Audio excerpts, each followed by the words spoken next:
Thank you so much for joining us today. I'm really excited for today's live. So, Erin is going to jump on here in just a second, and she's going to interview me about my experience with plant-based eating, and then, um, and then I'm going to be interviewing her about her experience with plant-based eating. So, I am really, really excited to talk more with Erin. Hi, it worked. Yay! Oh, how fun. All right, hold on. Let me back up a little bit. Okay.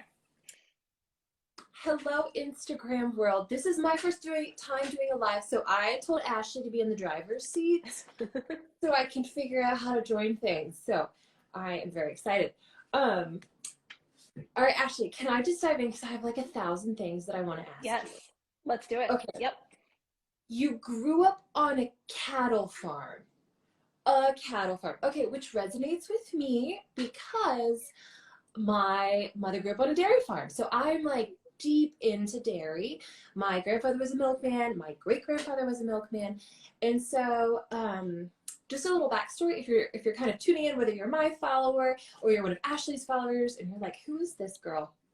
I connected with Ashley through a mutual friend because my husband and I recently decided to go plant-based for health reasons. I want to say that it was like for the animals and for like the environmental benefit, which honestly I've known since college. But I'm married to a South African. And if you know any South Africans, meat, it's a very meat-based culture, like very proud. We barbecue for like 4 hours on a Sunday. It's the thing we do. And so even mentioning like loosening his grip on meat was really not a non-starter. But in 2017, we went keto. Oh dear. I Oh don't know if you no. know that, Ashley. I didn't know that. Man, I was pounding the berries in full cream. I was roasting my whole chickens and all of it. And then we got his cholesterol checked. And it was alarming. I mean, really deeply alarming. So the doctor said, we don't even have numbers for somebody who is your age, because he was only 30, but if you were 40, you'd have a 50% chance of a cardiac event. And the first place they sent us was a nutritionist. And we said, we've watched a documentary. We went keto with like no understanding of saturated fat and the difference between saturated and unsaturated. So we went back to like balanced eating. We reintroduced complex carbs. I really dialed down on the fat, all that cream and nonsense. He lost 50 pounds, exercising 5 days a week. We get cholesterol rechecked in 2021, still alarmingly high, chronic risk of basically a heart attack at any moment. And so I was like, do you believe me now? And somehow I stumbled upon the work of Michael Greger. I don't know if you know this. Oh yeah. How Not to Yes. Die. And I have a background in public policy. And so I don't make decisions without evidence because that's just like my brain.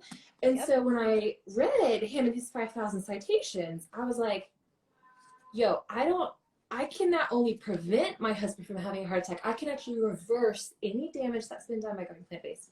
So that's what led us here. It's a completely evidence-based, health-based. My husband is the experiment, and I'm only 10 days in. So I reached out to Ashley, and I was like, okay, you got to tell me about the cattle transition and like how your family reacted. So I'm going to put the ball in your court, Ashley. Tell me how that happened and what they Oh, said. oh my goodness. Okay, so first of all, thank you for sharing all that, and I cannot wait for me to be in the driver's seat to interview you because I just want to unpack so much more of what you just said. Um, but so how it happened for me. So yeah, so I went plant-based, and then being raised on an Angus cattle farm, my family was still in Indiana. They were off the farm at the time. We had sold it when I was in high school. But I was living in North Carolina. I was already a dietitian at this point, and I went plant-based for health reasons because I struggled with GI issues growing up. As you can imagine, being on an Angus cattle farm, I mean, we had freezers full of meat. Like meat was a central part of our diet, and so were so many other animal products.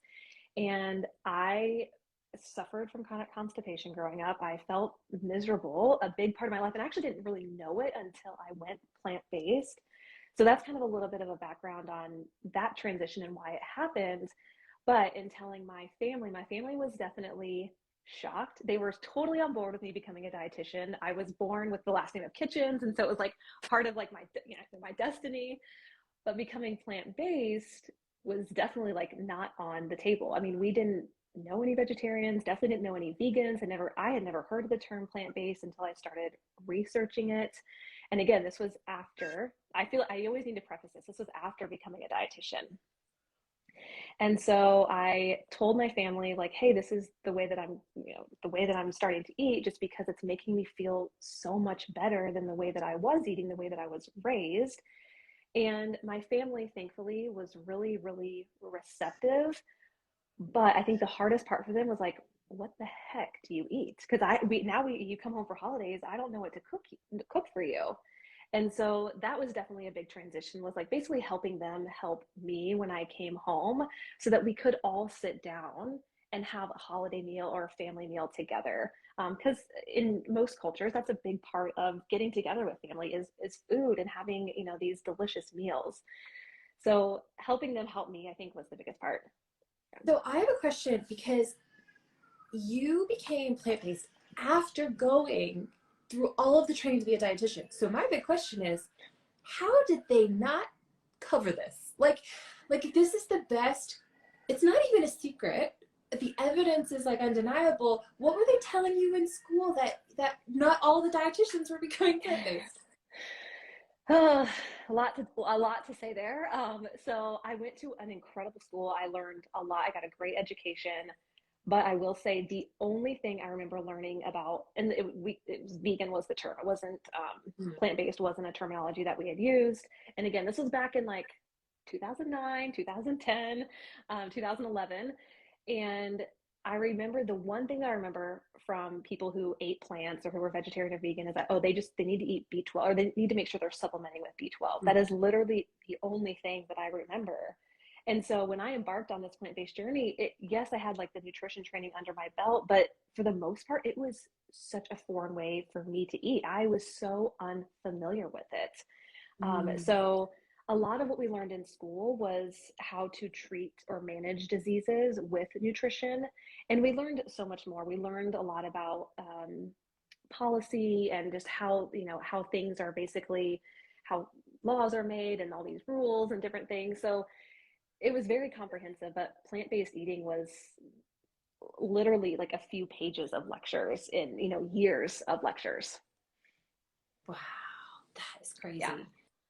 So you said that the helping your family help you has been a big thing. I was just wondering, yeah, what are the tips that you have if people are okay? Well, one question is, I have a lot of followers who are like, I want to go plant based for a week.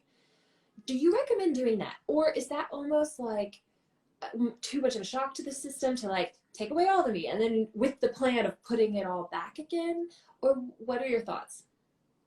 I think that's a really good question. And to back up even a little bit further, I started transitioning in 2012 to go plant-based, and it took me about 3 years for me to really just navigate it, figure out what was best for my body, and it was like, you know, I was in my third year. I had eaten some animal products. I was like, I did not feel well. It basically took me out for a couple of days. I was like, okay, it's very clear that my body is saying no to this way of, you know, living, and that plant-based eating is right for me.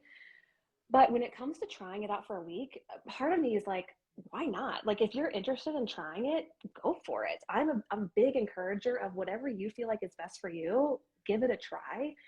I would say that the people who are most successful are the ones who, well, there are very successful people who do it overnight, but what's most sustainable is often when people take the time to transition, when they take the time to maybe just add in more plants, which naturally pushes out animal products. Maybe people just don't want to eat anymore. But with that being said, if you want to try it for a week, go for it. I mean, really, it's like, why not? The biggest thing is just make sure you plan, like plan for that week and be really specific about it. Do you think that if you're doing it for a week, you need to supplement with B12 even for that 1 week? And No, just for people who don't know what sorry. B12 is basically, if I understand correctly, it's a bacteria that blankets the earth. It's a microorganism. And the only reason why animals have it is because basically they eat manure. Like they get Yep. it by grazing. And so it's not like they inherently produce it. And so we used to get this from our vegetables, but with modern agriculture, they're so clean, well, or pesticide ridden, Yep. that we don't get the B12, but we can very easily and very affordably supplement it. So do you think that a week, if you were to do it, do you need to buy B12 vitamins and like just kind of stock up? The simple answer is no, because B12 does stay in your system for a fairly long time. 1 week, I would not worry about vitamin B12, but if you're going to go longer, I would definitely consider taking a supplement just to be safe. But really, that goes for plant based eaters and even non plant based eaters, just making sure that you are getting your level checked just in case. Because, like Erin's saying, it's really our soil, like the B12 that's in our soil nowadays, it's very, very limited just because of like our modern farming practices, like you're talking about. So they're even supplementing cattle and livestock's feed with vitamin B12 just because they're not even getting what they need. So I think that's a really good point too. Hmm. And then another question a lot of my viewers have is about budget. So they're very nervous that, like, oh gosh, this is gonna cost so much more. And I gotta go buy all these like nuts and Yep. weird seeds and berries I've never heard of. Now, I will admit that, like, I went a bit happy on Amazon. It was like, ooh, weird bilberries or barberries, like things that I just never had heard of. But I'm in a different place in my life and I was like in college or like when I was just starting my career.